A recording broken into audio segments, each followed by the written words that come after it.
बच्चों, आज का हमारा जो टॉपिक है क्लास 11th हाइड्रोकार्बन चैप्टर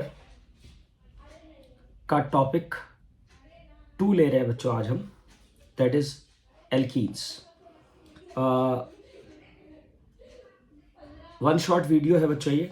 इस वीडियो में एंटायर एल्कीन हम कवर करेंगे, सारे प्रिपरेशन, प्रॉपर्टीज़ और सारे इंपॉर्टेंट क्वेश्चंस। तो इस वीडियो पे बच्चों आप गौर करिएगा, अच्छे से वीडियो को देखिएगा और आपको टोटल उसके बाद कुछ एल्कीन्स में पढ़ने की ज़रूरत नहीं पड़ेगी। शुरू करते हैं बच्चों एल्कीन्स।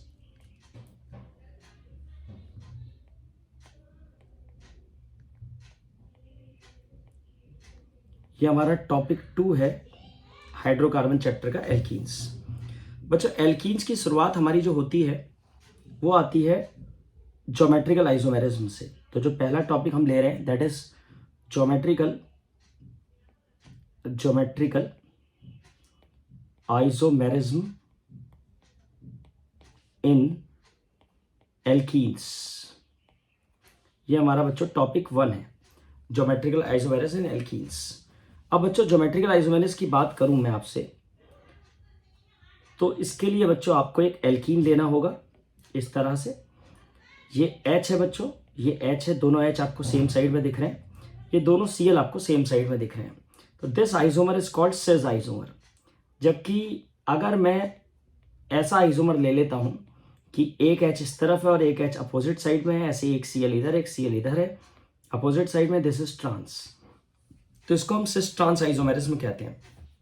इसमें आपको क्या करना है बच्चों, इसमें आपको सिंपली एक सिस आइसोमर बनाना है, एक ट्रांस आइसोमर बनाना है।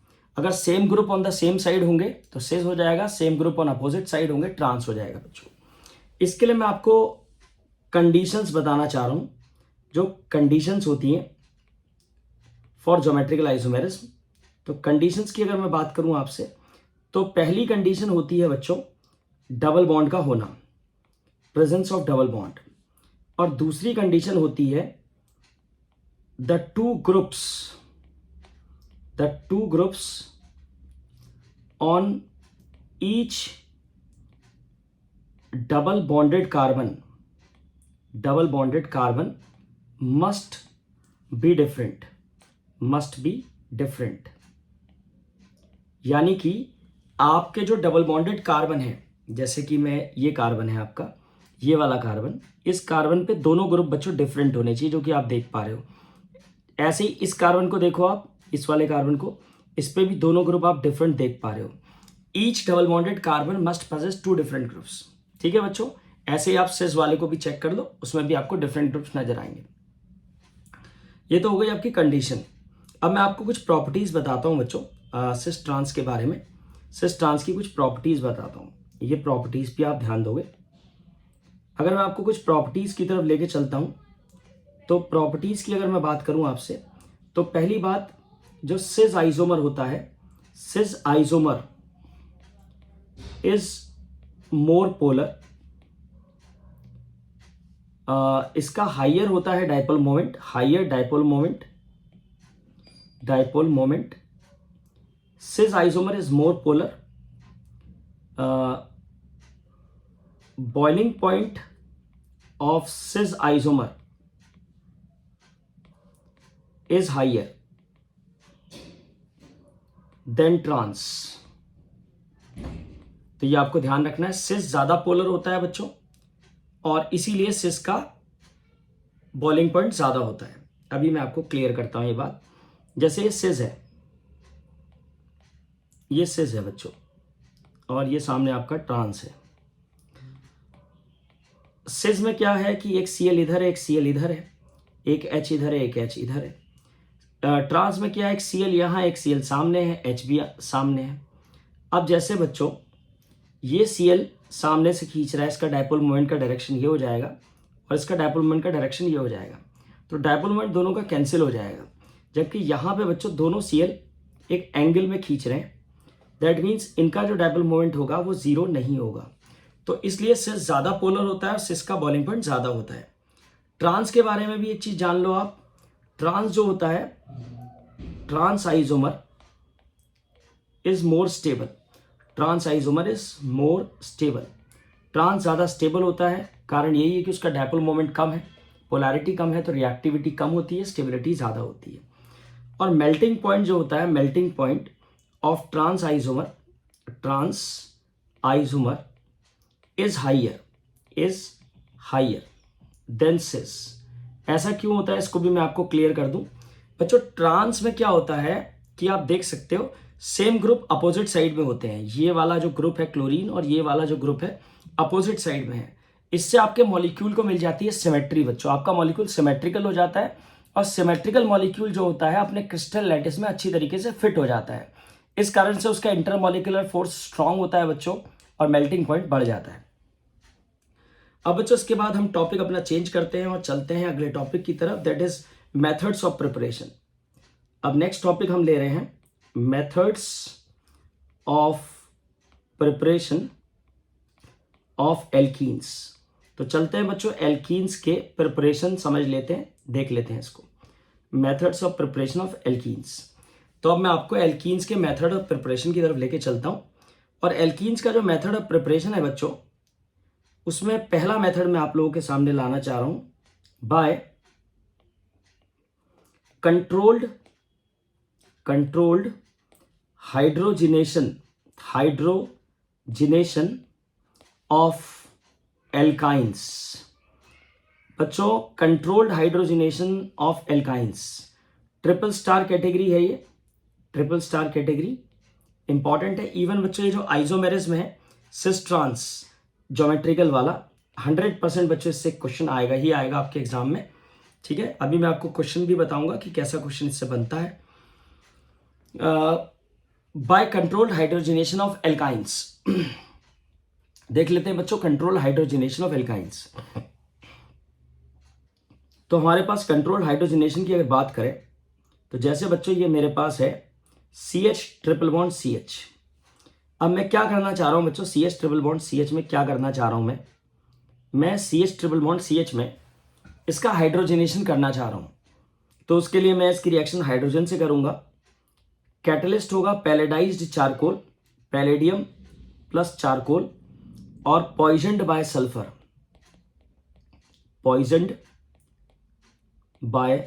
सल्फर, और कैटलिस्ट को हम कर देंगे पॉइजन बाय सल्फर। इस कैटलिस्ट को बच्चों कहते हैं लिंडलार्स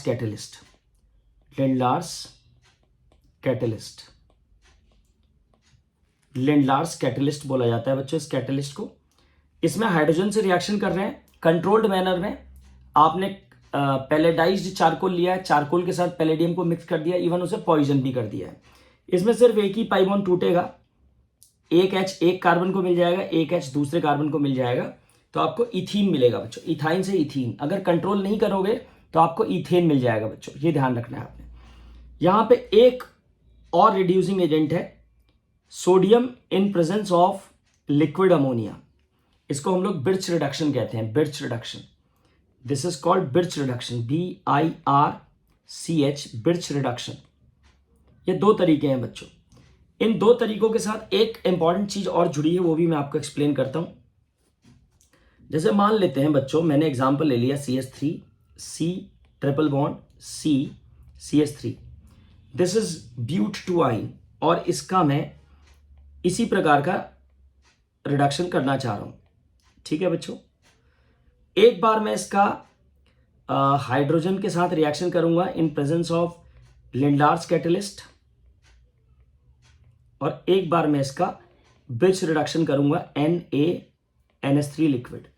तो देखते हैं बच्चों क्या रिजल्ट आएगा या क्या डिफरेंस आएगा। मुझे पता है कि इन दोनों केसेस में मेरा एक पाई बॉन्ड ब्रेक होगा और दोनों कार्बन को एक एक H मिल जाएगा। Answer will be but two ene. हमें ब्यूट टू आइन से ब्यूट टू इन मिलेगा, लेकिन उसमें एक डिफरेंस आप और नोटिस करोगे जो कि बहुत मेजर डिफरेंस है। अगर बच्चों आप लिंडलार्स कैटलिस्ट का यूज कर रहे हो तो आपको जो आंसर मिलेगा वो मिलेगा बच्चों cis isomer. Answer will be cis but two ene, answer will be cis. और अगर NaNH3, क्योंकि इसमें नेसेंट H बनता है तो स्टेबल प्रोडक्ट की तरफ जाएगा, और स्टेबल प्रोडक्ट कौन सा होता है, ज्यादा ट्रांस वाला, तो answer will be trans but two ene. तो बच्चों ये बहुत इंपॉर्टेंट बात है जो आपको ध्यान रखनी है। कई बार बच्चों इंजीनियरिंग और मेडिकल के एग्जाम में अपना JEE और नीट के पेपर में ये पूछा गया सवाल है। ठीक है, तो अब बढ़ते हैं बच्चों, हम सेकंड मेथड की तरफ आपको लेके चलते हैं। सेकंड मेथड है from alkyl halides, from alkyl halide.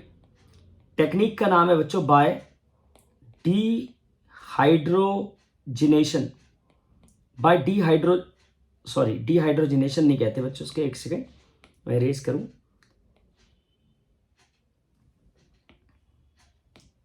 इसको बोलते हैं बच्चों बाय डिहाइड्रोहेलोजिनेशन, डिहाइड्रोहेलोजिनेशन कहते हैं। अभी मैं एक्सप्लेन करता हूं क्या होता है। ये भी बच्चों ट्रिपल स्टार कैटेगरी है। यहां पे मैं आपको एक अच्छा रूल भी सिखाऊंगा, आप ध्यान से देखो बच्चों। मेरे पास एक एग्जांपल है CH3, जिसका H मैंने नीचे की तरफ लिख लिया है, CH2Br, दिस इज ब्रोमोइथेन। इसका रिएक्शन करने जा रहा हूं मैं KOH एल्कोहलिक, यानी KOH के साथ इन प्रेजेंस ऑफ एल्कोहलिक मीडियम। तो क्या होगा बच्चों, तो देखो जिस कार्बन पे Br है उसको हम लोग अल्फा कार्बन कहते हैं, उसके बगल वाले कार्बन को हम लोग बीटा कार्बन कहते हैं। तो एक H कहां से निकलेगा, आपका Br अल्फा कार्बन से निकलेगा, तो H कहां से निकलेगा, H आपका निकलेगा बीटा कार्बन से। Br अल्फा कार्बन से और H आपका बीटा कार्बन से, तो HBr निकल जाएगा। HBr निकलने के बाद CH2 डबल बॉन्ड CH2 बन जाएगा, इथीन। ठीक है बच्चों, दिस इज इथीन, सबको पता है। इसका कॉमन नाम होता है इथाइलिन। बच्चों इथीन का कॉमन नाम ध्यान रखना, कभी कभी इथाइलिन से बच्चे कंफ्यूज हो जाते हैं। अब HBr जो निकला है उसका H KOH के OH से कंबाइन कर जाएगा, Br K से कंबाइन कर जाएगा, तो side product will be KBr plus water. अब यहाँ पे बच्चों एक इंटरेस्टिंग स्टोरी बताता हूँ आपको, एक इंपॉर्टेंट रूल बताता हूँ आपको। CH3 CH2 CHBr CH3 मैंने ले लिया है बच्चों 2 ब्रोमोब्यूटेन, और मैं इसका ट्रीटमेंट कर रहा हूँ KOH एल्कोहलिक के साथ। मुझे सारा जानकारी है कि क्या होगा, मुझे पता है इस रिएक्शन में HBr एलिमिनेट हो जाता है, और इसीलिए बच्चों इसका नाम मैंने आपको डिहाइड्रोहेलोजिनेशन माइनस ऑफ HX, यानी HX यानी हेलोजन एसिड का निकलना, इसे कहते हैं डिहाइड्रोहेलोजिनेशन। अब बच्चों जिस कार्बन पे Br है उसे अल्फा कार्बन कहते हैं, उसके बगल वाले जो कार्बन होते हैं उन्हें बीटा कार्बन कहते हैं। अब इस बार दो बीटा कार्बन है, तो 2 बीटा कार्बन या 3 बीटा कार्बन आ जाएंगे, तो ऐसे में कंफ्यूजन होगा बच्चों, मैं फंस जाऊंगा, मुझे कहां से निकालना है H, क्योंकि Br तो अल्फा कार्बन से निकालना है, H कहां से निकालना है। तो इसके लिए एक रूल है बच्चों, रूल बनाया है सेटजेफ्स ने, Saytzeff's rule, this is Saytzeff's rule. Saytzeff's rule ये कहता है कि जब भी एलिमिनेशन होगा तो आप H हमेशा कहां से निकालोगे, आप H हमेशा उस बीटा कार्बन से निकालोगे जिसपे कम नंबर ऑफ H है, यानी CH2 वाले से। और अगर CH2 वाले से H निकाला आपने तो डबल बॉन्ड आपका 2 नंबर पे आ जाएगा, और अगर आपने CH3 वाले से निकाला या निकाला होता तो आपका डबल बॉन्ड 1 नंबर पे आ जाएगा। ये बन जाएगा ब्यूट 2इन और ये बन जाएगा आपका ब्यूट 1इन। तो आपको क्या करना होगा बच्चों, आपको बनाना होगा ब्यूट 2इन, this is the major product, और बट ब्यूट 1इन this is the minor product.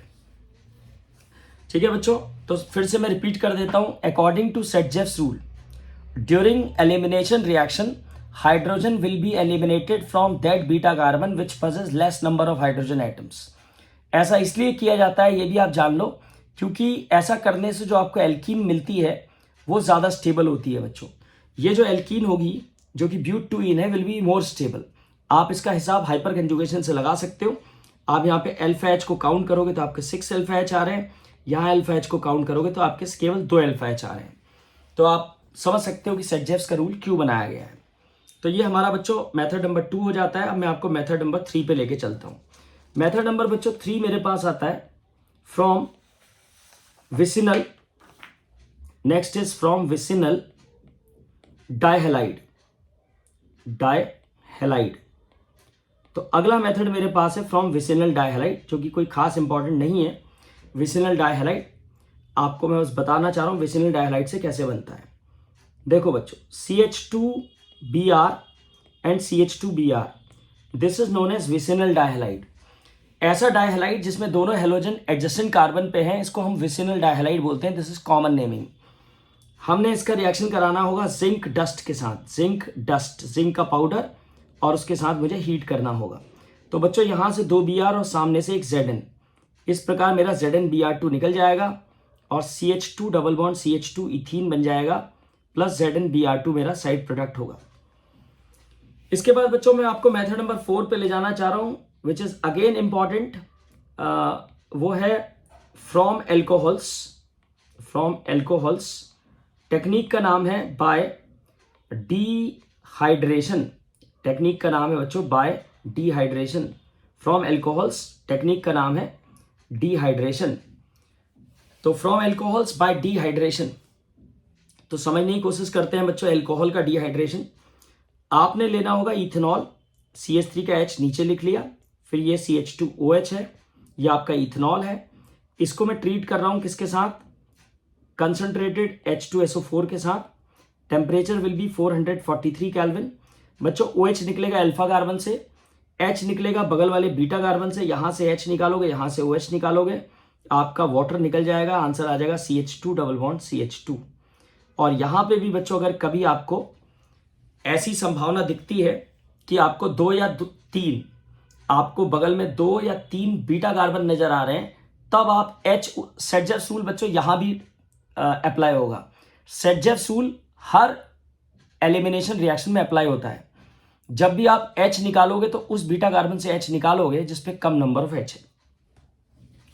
बच्चों इसके बाद मैं आपको लेके चलता हूं फिजिकल प्रॉपर्टीज की तरफ। तो अगला टॉपिक हम ले रहे हैं फिजिकल प्रॉपर्टीज। फिजिकल प्रॉपर्टीज, तो फिजिकल प्रॉपर्टीज में बच्चों कोई खास इंपॉर्टेंट प्रॉपर्टी यहां पे देखने को मिलती नहीं है, फिर भी मैं आपको कुछ फिजिकल प्रॉपर्टीज के बारे में बता दूं। पहली फिजिकल प्रॉपर्टीज है बच्चों सॉल्युबिलिटी। देखो सॉल्युबिलिटी की कहानी यहां पे वही है जो कहानी एल्केन्स की है। दरअसल एल्कीन्स होते हैं non polar. Alkenes being non polar are soluble in non-polar solvents but insoluble in polar solvents like water। तो एल्कीन बच्चों क्या है? Insoluble in water. Insoluble in water because water कैसा है? पोलर सॉल्वेंट है। और एल्कीन कैसी है? नॉन पोलर है एल्कीन। तो नॉन पोलर में डिसॉल्व होगा, पोलर में नहीं होगा। अब मैं आपको लेके चलता हूं second property. Second is boiling point. Boiling point क्या होगा बच्चों? बॉइलिंग पॉइंट इंक्रीज करेगा जैसे जैसे मॉलिक्यूलर मास इंक्रीज करेगा, तो increases with increase in molecular mass. ठीक है बच्चों, जैसे इथीन से ज्यादा प्रोपीन का होगा, प्रोपीन से ज्यादा ब्यूटीन का होगा, एंड सो ऑन। इसके बाद चलते हैं बच्चों वापस केमिकल प्रॉपर्टीज की तरफ। तो हम पहुंच गए अब केमिकल प्रॉपर्टीज की तरफ। केमिकल प्रॉपर्टीज, तो एल्कीन की बच्चों में केमिकल प्रॉपर्टीज की बात कर रहा हूं। तो एल्कीन की जो केमिकल प्रॉपर्टीज हैं बच्चों, उसमें पहली प्रॉपर्टी आती है addition of hydrogen. Addition of hydrogen, तो देखो आप एडिशन ऑफ हाइड्रोजन, पहली प्रॉपर्टी एडिशन ऑफ हाइड्रोजन। तो चलते हैं इसे समझने की कोशिश करते हैं। मेरे पास है इथीन। इथीन का रिएक्शन हाइड्रोजन से करूंगा। यहाँ पे आपका निकेल, पैलेडियम, प्लेटिनियम करके कैटलिस्ट होता है, कोई भी ले सकते हो। ये बॉन्ड टूटेगा, एक H एक कार्बन को मिलेगा, एक H दूसरे कार्बन को मिलेगा। आपका आंसर इथेन आ जाएगा बच्चों। अब चलते हैं सेकंड रिएक्शन में। सेकंड है addition of halogen. Addition of halogen यानी X2।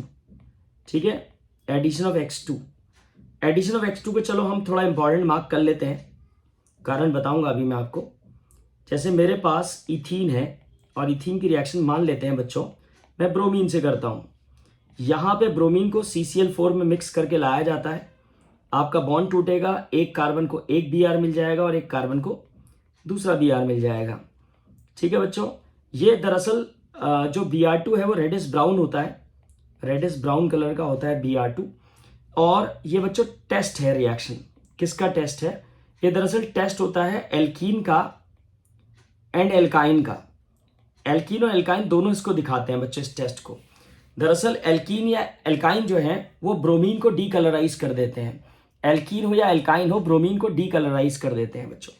चलते हैं तीसरी रिएक्शन में। यहां से बच्चों रिएक्शन बहुत इंपॉर्टेंट हो जाती है। Addition of halogen acid. Halogen acid या हाइड्रोजन हैलाइड भी कह सकते हो। हेलोजन एसिड यानी HX। यहां पे X कौन हो सकता है बच्चों? Cl भी हो सकता है, Br भी हो सकता है और आई भी हो सकता है। ट्रिपल स्टार कैटेगरी है बच्चों, मोस्ट इंपॉर्टेंट है, NCERT का क्वेश्चन है और इसकी 100% के आसपास चांस है इस क्वेश्चन का बच्चों पेपर में आने का। यहाँ पे मैं आपको मार्कोनिकॉफ्स बताने वाला हूँ, व्हाट इज मार्कोनिकॉफ्स रूल और what is the mechanism of Markovnikov's rule. यहाँ पे मैं आपको एंटी मार्कोनिकॉफ बताने वाला हूँ, एंटी मार्कोनिकॉफ की मैकेनिज्म बताने वाला हूँ। तो बहुत कुछ सीखेंगे बच्चों इसके अंदर। स्टार्ट करते हैं बच्चों। मान लेते हैं मेरे पास इथीन है और मैं इथीन की रिएक्शन HX के साथ कर रहा हूं। यहां पे मैं Cl भी ले सकता हूं, Br भी ले सकता हूं, I भी ले सकता हूं। अब होगा क्या, बॉन्ड टूटेगा, एक जगह H चला जाएगा, एक जगह X चला जाएगा। तो एक कार्बन पे H चला जाएगा, दूसरे कार्बन पे X चला जाएगा। सिंपल रिएक्शन बच्चों, कोई रूल की आवश्यकता नहीं, कोई किसी चीज की आवश्यकता नहीं, हमें किसी चीज की रिक्वायरमेंट नहीं है बच्चों इस बार। अब मैं आपको लेके चलता हूं एग्जाम्पल 2 की तरफ, जहां पे मुझे पहली बार कुछ रूल्स की आवश्यकता पड़ेगी। मेरे पास बच्चों अब है प्रोपीन। अब मैं प्रोपीन की रिएक्शन करवा रहा हूं, किसी से भी करवा सकता हूं। मैंने मान लेते हैं कि HBr ले लिया बच्चों। क्या ले लिया? HBr। चलो उसको थोड़ा मैं क्लियर कर दूं।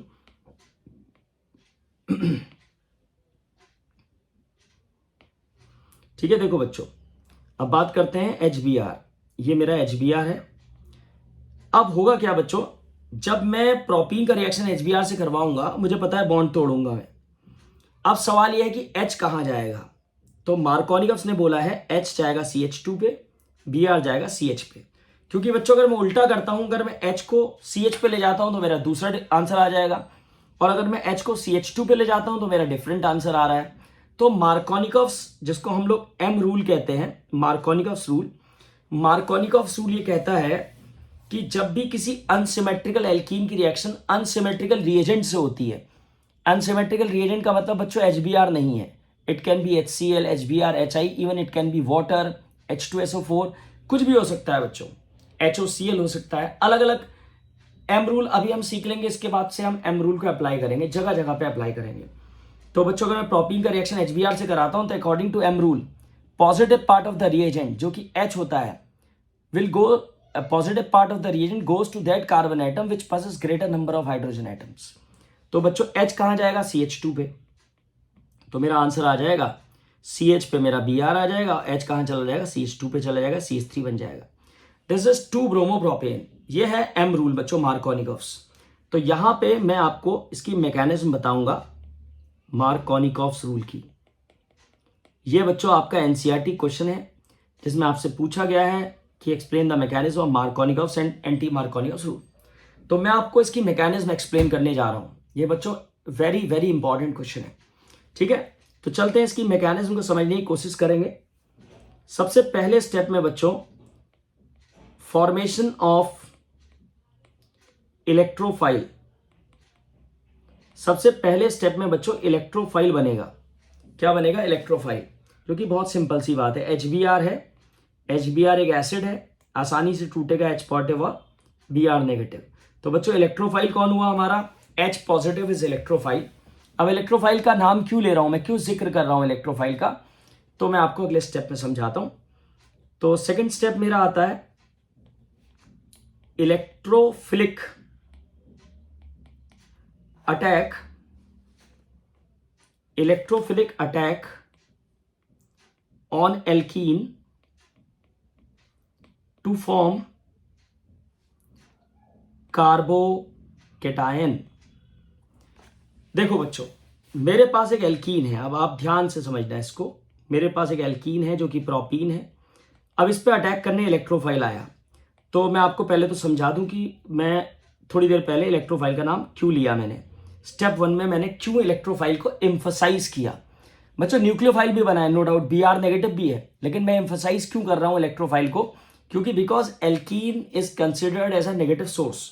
आप एल्कीन के पास एक डबल बॉन्ड देख पा रहे हो, पाई बॉन्ड, उसके अंदर पाई इलेक्ट्रॉन्स हैं। आपको पता है पाई बॉन्ड एक कमजोर बॉन्ड होता है, आसानी से ब्रेक हो सकता है, वहां से पाई इलेक्ट्रॉन मिल सकते हैं। तो इलेक्ट्रॉन्स किसको चाहिए? नेगेटिव सेंटर को कौन अटैक करता है? नेगेटिव सेंटर को अटैक करता है इलेक्ट्रोफाइल। ठीक है, तो इलेक्ट्रोफाइल H पॉजिटिव इसलिए मैंने बनाया या उसको कंसिडर किया।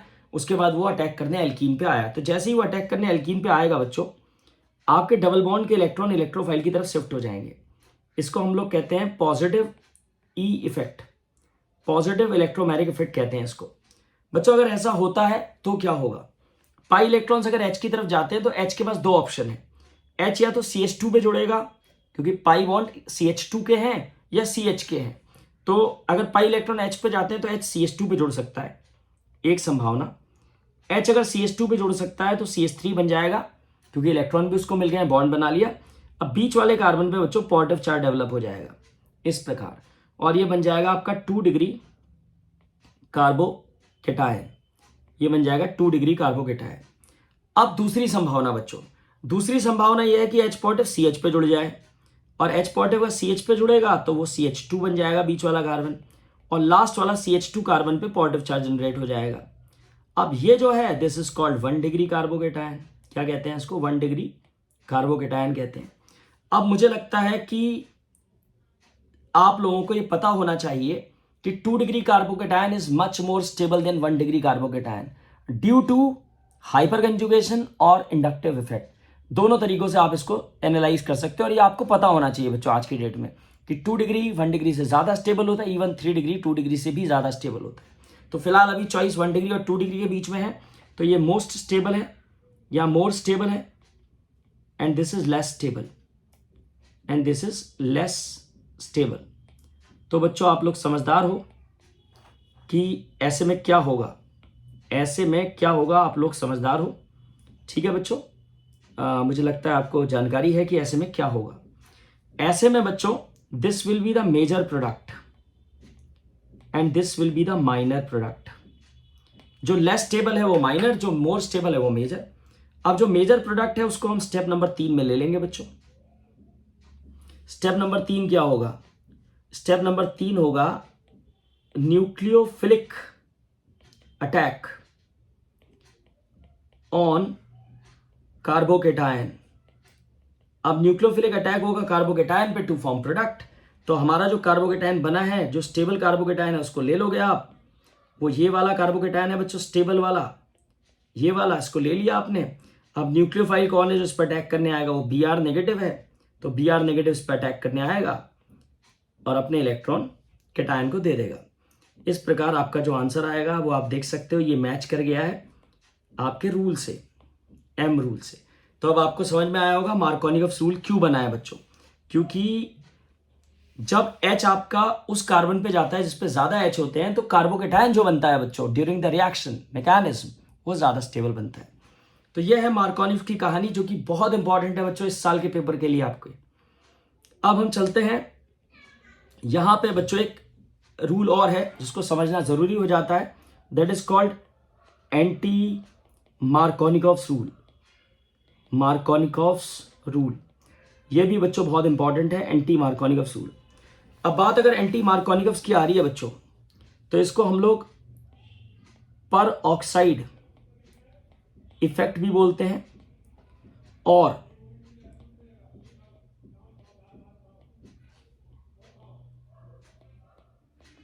खरास इफेक्ट भी बोलते हैं। एंटी मार्कोनिकॉफ्स भी बच्चों बहुत इंपॉर्टेंट है, आपको मार्कोनिकॉफ्स के साथ एंटी मार्कोनिकॉफ्स का भी ध्यान रखना है। पहले मैं आपको एंटी मार्कोनिकॉफ्स दिखा दूं, एंटी मार्कोनिकॉफ्स होता क्या है। यह है आपका प्रोपीन, प्रोपीन का रिएक्शन कर रहा हूं HBr से in presence of peroxide, peroxide. अब बच्चों आप लोग सुनो, जब एक अनसिमेट्रिकल रिएजेंट किसी अनसिमेट्रिकल एल्कीन से रिएक्ट करता है in presence of peroxide, in presence of peroxide, this is peroxide effect. तो इन प्रेजेंस ऑफ परऑक्साइड, तो positive part of the reagent goes to that carbon atom which possess less number of hydrogen atom. उल्टा हो जाएगा बच्चों, positive part जो कि H positive है वो उस कार्बन पे जाएगा जिसपे कम नंबर ऑफ H है। तो अपना जो आंसर आएगा वो आएगा CH3 CH2 CH2Br। अब यहाँ पे कुछ बातें और हैं जो आपको ध्यान रखनी चाहिए। एंटी मार्कोनिकॉफ रूल बच्चों सिर्फ और सिर्फ HBr के लिए वैलिड है, HCl में नहीं लगता, चाहे आप साथ में परऑक्साइड लाओ या ना लाओ, HI में नहीं लगता, और इवन उसके अलावा किसी और रिएजेंट में भी नहीं लगता। मतलब पानी का एडिशन, सल्फ्यूरिक एसिड का एडिशन, HOCl का एडिशन, ये सब मार्कोनिकॉफ रूल से होते हैं। एंटी मार्कोनिक सिर्फ एक ही रिएक्शन है, HBr का addition in presence of peroxide. अब देखते हैं इसकी मैकेनिज्म। इसकी मैकेनिज्म की तरफ चलते हैं बच्चों, समझने की कोशिश करेंगे इसकी मैकेनिज्म। इसकी जो मैकेनिज्म है उसे देख लेते हैं, समझ लेते हैं बच्चों।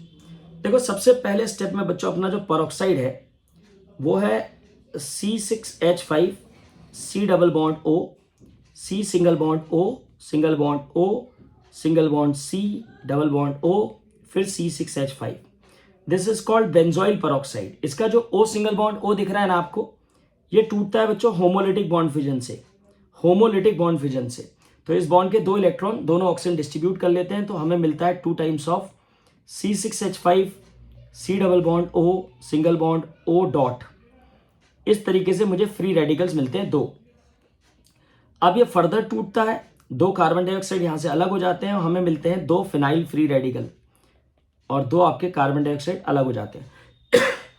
अब बच्चों स्टेप नंबर 2 में ये जो आपका फिनाइल फ्री रेडिकल है C6H5 डॉट, ये आपका HBr को अटैक करता है और HBr के H डॉट के साथ कंबाइन कर जाता है होमोलिटिक बॉन्ड फिजन से। तो यहां भी होमोलिटिक बॉन्ड फिजन होता है, ठीक है, होमोलिटिक बॉन्ड फिजन, और C6H5 H डॉट से कंबाइन कर जाएगा, C6H6 बना लेगा प्लस Br डॉट। ये भी होमोलिटिक बॉन्ड फिजन हो रहा है, ठीक है, इससे पहले भी होमोलिटिक हुआ, ये भी होमोलिटिक है। इसके बाद स्टेप नंबर 3 पे मैं आपको लेके चलूंगा, ये एंटी मार्कोनिकॉफ से पूरा आप देखते रहोगे पिक्चर में। अब है तीसरा स्टेप बच्चों। तीसरे स्टेप में क्या होगा, अब तीसरे स्टेप में आप समझ सकते हो कि आपके पास एक एल्कीन है जो कि प्रोपीन है। प्रोपीन को अटैक करने कौन आएगा, Br डॉट आएगा। बच्चों इस बार तो आप समझ सकते हो ना कि आपके पास वो चांस ही नहीं है।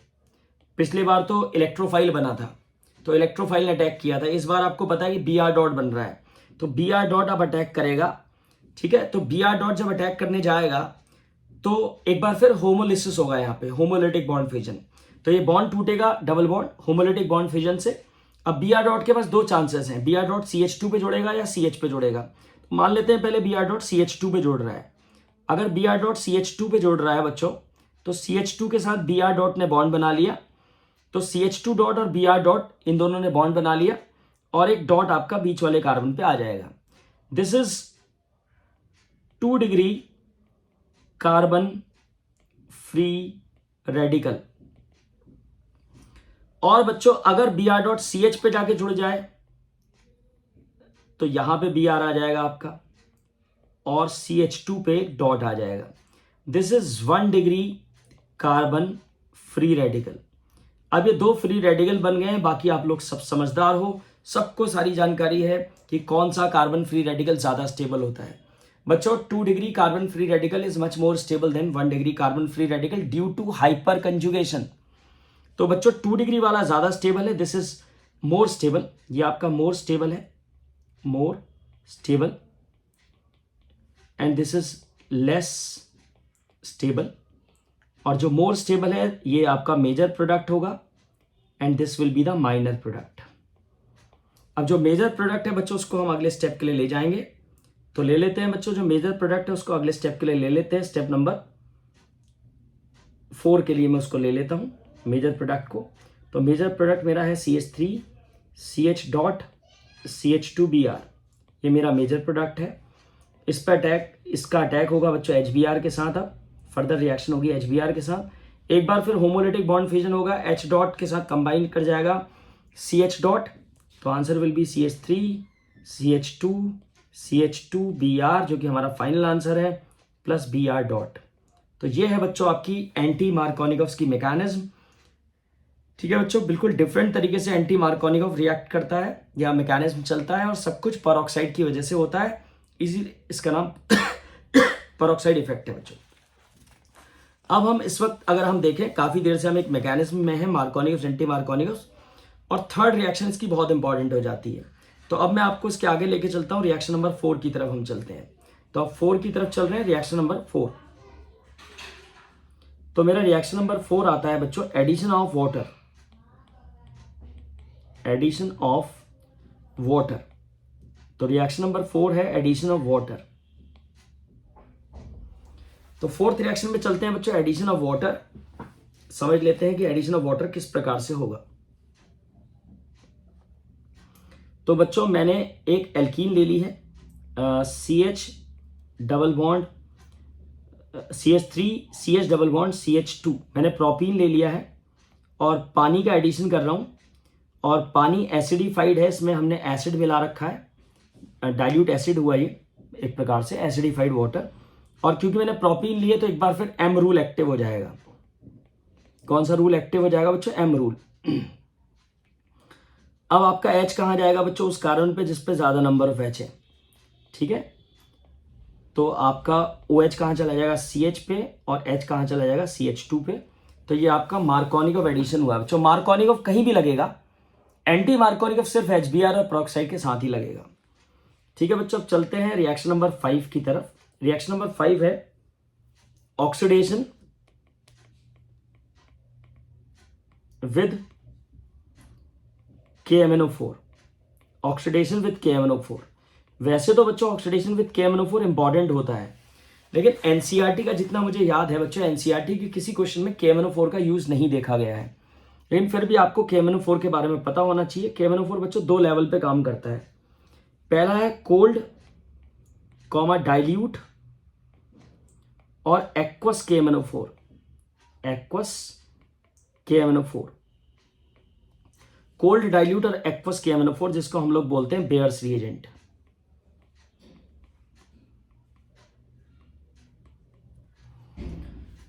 कोल्ड डाइल्यूट और एक्वस KMnO4, जिसको हम लोग बेयर्स रिएजेंट बोलते हैं बच्चों। अब अगर हमारे पास KMnO4 cold dilute, even alkaline KMnO4 को भी हम बेयर्स रिएजेंट की कैटेगरी में रखते हैं, लेकिन एनसीईआरटी ने एक्वस KH यूज किया तो मैंने भी एक्वस KH आपको बोला है। तो बच्चों हम यहां पे ले लेते हैं कोई एक एल्कीन, जैसे मैंने CH2 डबल बॉन्ड CH2 ले लिया, मान लेते हैं इथीन ले लिया मैंने, और इथीन का रिएक्शन मैं कर रहा हूं किसके साथ? एक्वस KMnO4 के साथ करता हूं। तो मुझे वाटर भी लेना होगा, मुझे एक नेसेंट ऑक्सीजन भी लेना होगा, और एरो पे मैं लिख दूंगा एक्वस KMnO4 या एल्कलाइन, कोई भी किसी भी प्रकार का KMnO4 लो, कोल्ड, डाइल्यूट, एक्वस या एल्कलाइन KMnO4, ठीक है। एक ही तरह का रिजल्ट आएगा, ये बॉन्ड आपका ब्रेक होगा और दोनों ही कार्बन पे एक एक OH ऐड हो जाएगा। This is called vicinal diol. क्या कहते हैं बच्चों इसको? विसिनल डायऑल।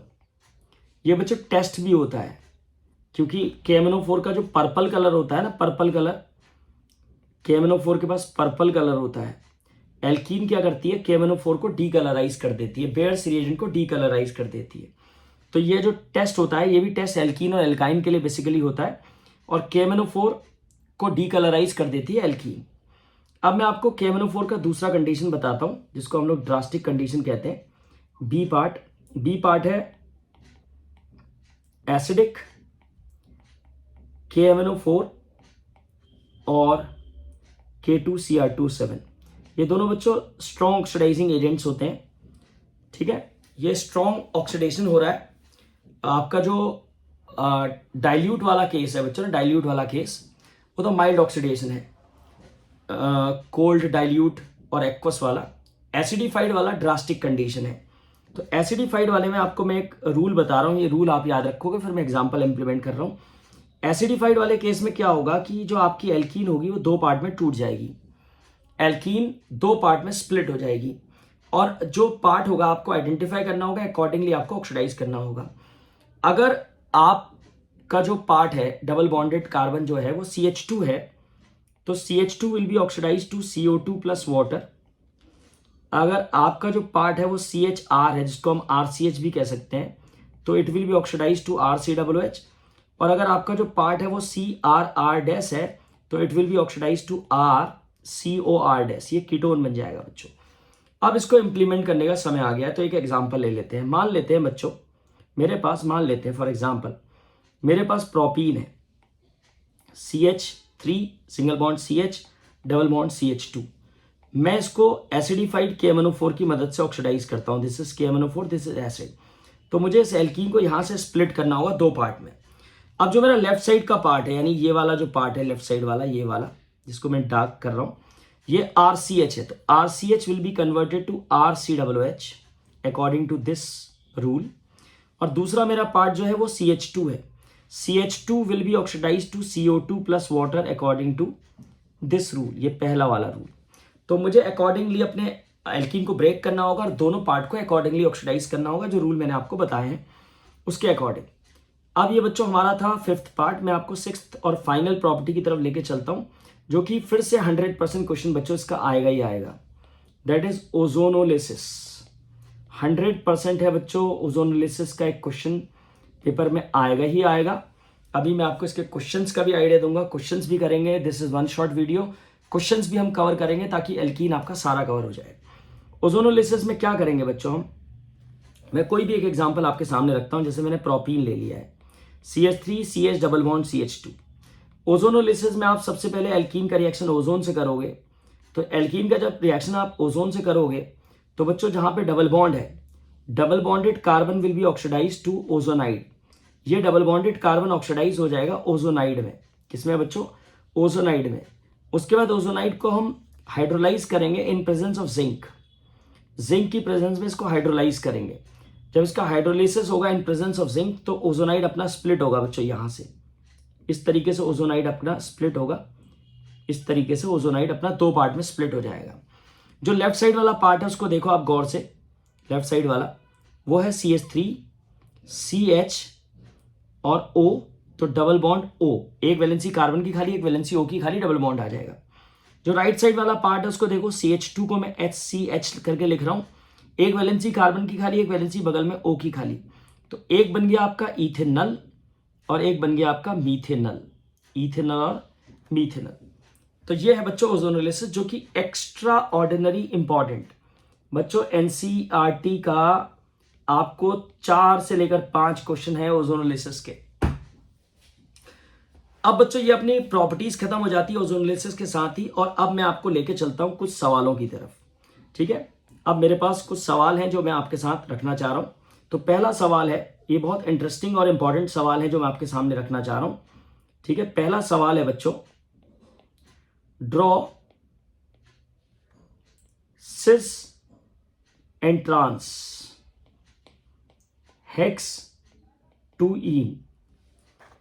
आपको हेक्स 2ईन का सिस ट्रांस बनाना है और आपको बताना है हाई बॉइलिंग पॉइंट किसका है दोनों में से। ठीक है बच्चों, आसान सा टास्क है ये। देखो सभी स्टूडेंट ध्यान से देखोगे कैसे करना है। हेक्स 2ईन 2 नंबर पे आपका डबल बॉन्ड है, ये 2 नंबर कार्बन इस पे डबल बॉन्ड है। ठीक है, दिस इज डबल बॉन्ड। फिर ये 3 नंबर कार्बन, 3 नंबर कार्बन पे एक H है, फिर आपका 4 नंबर कार्बन, फिर ये 5 नंबर कार्बन, फिर ये 6 नंबर कार्बन। अब आप देख सकते हो 1 2 3 4 5 6 हेक्स 2ईन, दोनों H। बच्चों ध्यान से देखो, दोनों H। लेफ्ट वाले कार्बन को देखो डबल बॉन्डेड कार्बन, उस पर एक CH3 एक H है। राइट वाले कार्बन को देखो, उस पर एक H है और एक प्रोपाइल है, यानी कंडीशन वैलिड है। दोनों ही डबल बॉन्डेड कार्बन पे दोनों ग्रुप डिफरेंट है। और अब सिमिलैरिटी कहां है? दोनों के पास एक एक H है, आपने H देखना है। दोनों एल्काइल ग्रुप तो दोनों के डिफरेंट है, H देखो, दोनों H सेम साइड है। दिस इज सिस हेक्स 2ईन, ये सिस है बच्चों, सिस हेक्स 2ईन। दूसरा ट्रांस बनाना होगा तो बहुत आसान बात है, ट्रांस में तो खाली मुझे H को अपोजिट साइड में ले जाना होगा, सेम ही कॉपी करना होगा। ये आ गया मेरा trans, this is trans hex 2ईन, हेक्स 2ईन, ट्रांस हेक्स 2ईन। अब बच्चों ये सिस ट्रांस बन गया। हायर बॉइलिंग पॉइंट आपको पता है, बॉइलिंग पॉइंट ज्यादा किसका होगा? हाई बॉइलिंग पॉइंट किसका होगा बच्चों? बॉइलिंग पॉइंट सिस का। सिस का बॉइलिंग पॉइंट ज्यादा क्यों होगा? बिकॉज ग्रेटर पोलैरिटी और हाई डायपोल मोमेंट। ठीक है बच्चों, आप बोलोगे the boiling point of cis isomer is greater than trans isomer due to its greater polarity and higher dipole moment. ठीक है बच्चों, ट्रांस में दोनों एल्काइल ग्रुप आमने सामने से खींचते हैं, आमने सामने से, अपोजिट में खींचते हैं ऐसे आमने सामने से, तो कैंसिल आउट हो जाता है वो। अब मैं आपको लेके चलता हूं सेकंड क्वेश्चन की तरफ। मेरा अगला सवाल आता है यहां से, तो मैं आपको अगले क्वेश्चन की तरफ लेके चलता हूं। नेक्स्ट इंटरेस्टिंग क्वेश्चन जो आपके सामने रख रहा हूं वो क्या है? वो है reaction of hex 1 ene, reaction of hex 1 ene with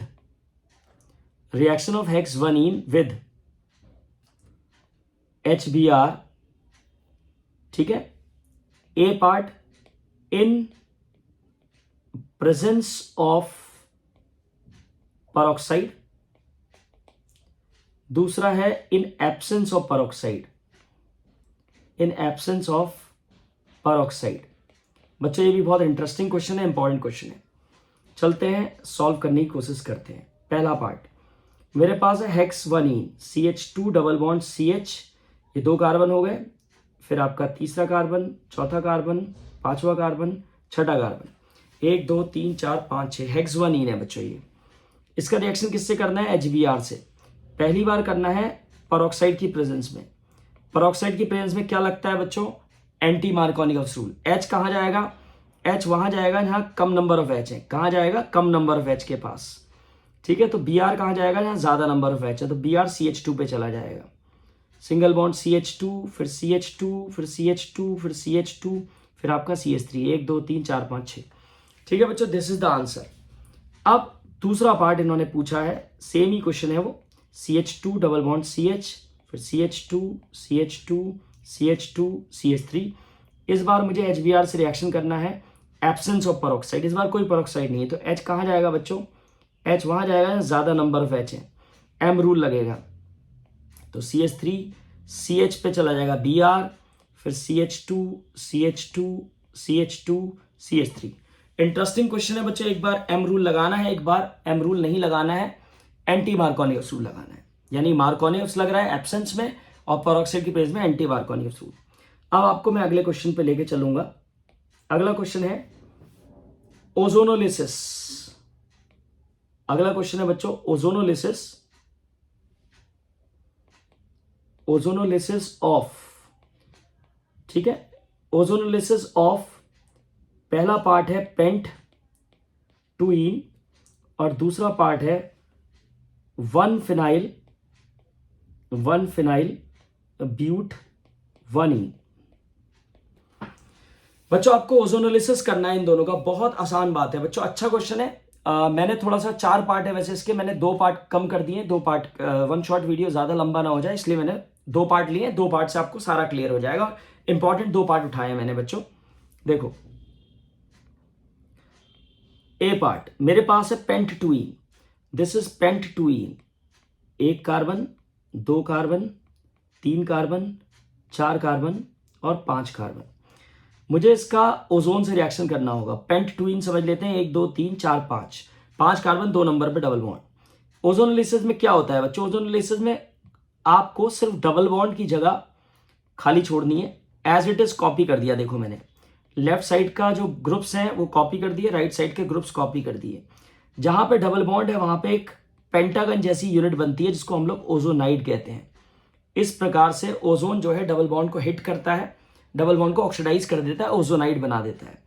उसके बाद ओजोनाइड जो है, ओजोनाइड, ये जो ओजोनाइड बन गया है आपका, ओजोनाइड जो बन गया है ये आपका जिंक की प्रेजेंस में हाइड्रोलाइज होता है और ये ब्रेक डाउन होता है बच्चों ऐसे, ये यहां से ब्रेक डाउन होता है, यहां से, ये आप देख पा रहे होगे मैंने कलर चेंज कर दिया है, ठीक है। अब टूटने के बाद लेफ्ट साइड से क्या बन रहा है? CH3 CH double bond O। Right side से क्या बन रहा है? CH3 CH2 CH double bond O। इसका नाम है बच्चों इथेनल और इसका नाम है बच्चों प्रोपेनल। एल्डिहाइड बन रहे हैं 2 कार्बन वाला और एल्डिहाइड बन रहा है 3 कार्बन वाला, ठीक है बच्चों। अब चलते हैं 1 phenyl but 1 yne, 1 phenyl but 1 yne B part, 1 phenyl but 1 yne. तो बी पार्ट है 1 फिनाइल ब्यूट 1 इन। 1 नंबर पे फिनाइल है, दिस इज फिनाइल, फिनाइल कहते हैं बेंजीन की रिंग को। 1 फिनाइल और ब्यूट 1 इन, ये है बच्चों 1 phenyl but 1 yne. 1 2 3 4 carbon, 1 number पे फिनाइल और ब्यूट 1 इन, डबल बॉन्ड भी 1 नंबर पे ही है। तो सबसे पहले मुझे इसका ओजोन से रिएक्शन करने को बोला गया है। मैंने आपको इसका टेक्निक सिखाया है कि आपको लेफ्ट साइड वाले ग्रुप को एज इट इज कॉपी करना है, या आपने लेफ्ट साइड वाले को एज इट इज कॉपी किया, राइट साइड वाले को भी आपने एज इट इज कॉपी करना है। ठीक है बच्चों। फिर डबल बॉन्ड वाली पोजीशन पे आपने एक पेंटागन जैसी यूनिट बना देनी है। ये हमने पेंटागन जैसी यूनिट बना दी, ठीक है। अनस्टेबल यूनिट होती है। फिर जिंक की प्रेजेंस में इसको हाइड्रोलाइज करूँगा। फिर मैं कलर चेंज करके आपको दिखाता हूँ। ये यहाँ से टूटेगा, ये बॉन्ड टूटेगा बच्चों इस प्रकार से, ये बॉन्ड टूटेगा इस प्रकार से। ये दो मॉलिक्यूल अलग अलग हो जाएंगे। देखते हैं लेफ्ट साइड से क्या बन रहा है। बेंजीन की रिंग, बेंजीन की रिंग के ऊपर है CH और एक O, डबल बॉन्ड O आ जाएगा। राइट साइड से क्या बन रहा है, CH3 CH2 फिर CH डबल बॉन्ड O आ जाएगा। दिस इज, ये जो लेफ्ट साइड में बना है बच्चों, लेफ्ट साइड में ये आपका बेंजल्डिहाइड है, बेंजल्डिहाइड, ठीक है बच्चों। और राइट साइड में जो बना है दिस इज प्रोपेनल, प्रोपेनल, ठीक है बच्चों। अब मैं आपको लेके चलता हूँ, ये क्वेश्चन मेरा कंप्लीट हो जाता है, आपको लेके चलता हूँ अगले सवाल की तरफ, ठीक है। अगला सवाल और इंटरेस्टिंग है बच्चों, सब एक्सपेक्टेड क्वेश्चन है आपके पेपर में आने जैसे सब क्वेश्चन है। N alkene on ozonolysis gives ethanol and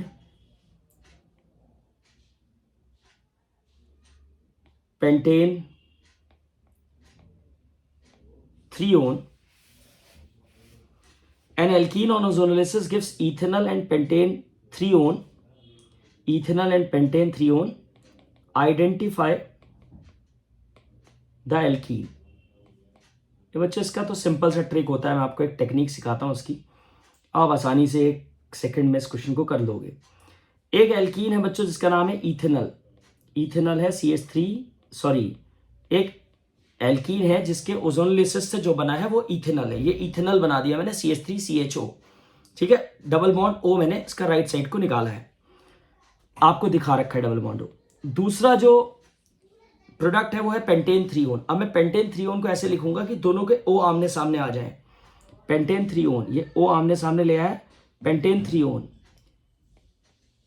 1 2 3 4 और 5, ये लिख दिया पेंटेन 3-one।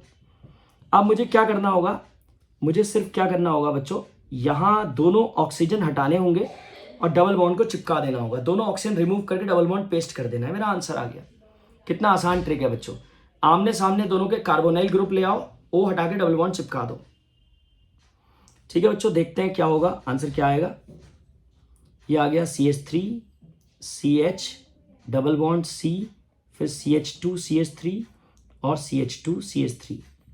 इसका अगर मैं नाम जानने की कोशिश करूंगा, ये जो एल्कीन है क्या नाम है इसका, दिस इज, नाम लिखता हूं इसका मैं 1 2 3 4 5, 1 2 2 नंबर पे डबल बॉन्ड आ गया, 3 4 5, दिस इज 3 इथाइल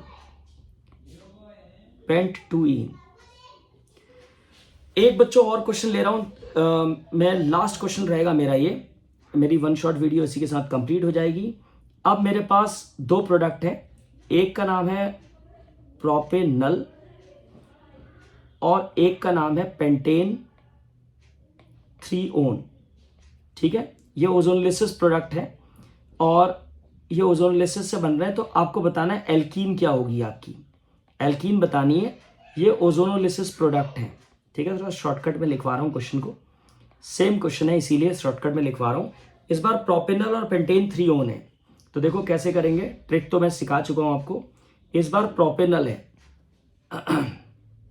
1 सेकेंड बच्चों, 1 सेकेंड, जरा मैं इसको इरेज करूँ, 1 मिनट। हाँ बच्चों, थोड़ा सा इसको इरेज करते हैं, दोबारा से लिखते हैं। ये है मेरे पास, स्टार्ट करते हैं इसका सोल्यूशन। ये है मेरे पास propanal, 1 carbon 2 carbon 3 carbon, this is propanal. सामने बनाऊंगा पेंटेन 3-one, तो this is pentane 3-one, 1 2 3 number पे आपका कीटोन ग्रुप, और इनको मैंने जोड़ना है, मैंने टेक्निक सिखाई दी आपको। डबल बॉन्ड, दोनों का O आमने सामने लाना है, O को निकालना है, डबल बॉन्ड पेस्ट कर देना है, मेरा आंसर आ जाएगा। देखते हैं मेरा आंसर क्या आ रहा है। मेरा आंसर आ रहा है CH3 CH2 CH double bond C, इस पे एक CH2 CH3 ऊपर की तरफ, एक CH2 CH3 नीचे की तरफ। अब मुझे अगर इसका नाम जानना है तो 1 2 3 1 2, दोनों तरफ से 3 पे आ रहा है, तो बेटर होगा कि मैं यहाँ से लाऊं 1 2 3 1 2 3, यहाँ से नंबरिंग होगी इस बार 1 2 3 4 5 और 6। दिस इज 3 इथाइल, 3 नंबर पे इथाइल है, 6 कार्बन यानी हेक्स, 3 इन। 1 2 3 यहाँ से नंबरिंग क्यों नहीं करी बच्चों इस तरफ से, क्योंकि 1 2 3 पे डबल बॉन्ड तो आता लेकिन सब्स्टिट्यूएंट 4 पे आता। डबल बॉन्ड तो 3 ही पे आ रहा है, यहाँ से भी जहाँ से मैंने करी है वहाँ से भी 3 पे ही आया है, 1 2 3 पे ही आया है डबल बॉन्ड, लेकिन सब्स्टिट्यूएंट 3 नंबर पे कवर हो गया है। डबल बॉन्ड तो 3 ही नंबर पे आ रहा है, तो सब्स्टिट्यूएंट को बेनिफिट देंगे हम। तो इसी के साथ बच्चों हमारी वन शॉट वीडियो एल्कीन की खत्म होती है। उम्मीद है वीडियो आपको पसंद आएगी और काफ़ी क्वेश्चन इसमें से आएंगे बच्चों। एल्कीन एक इंपॉर्टेंट टॉपिक है। और दूसरी बाकी वीडियोस को देखने के लिए बच्चों आपको यूट्यूब चैनल को सब्सक्राइब भी करना है। ज़्यादा से ज़्यादा बच्चों को ये वीडियो शेयर भी करनी है। बच्चों अपने दोस्तों को वीडियो शेयर करें ताकि वो भी कम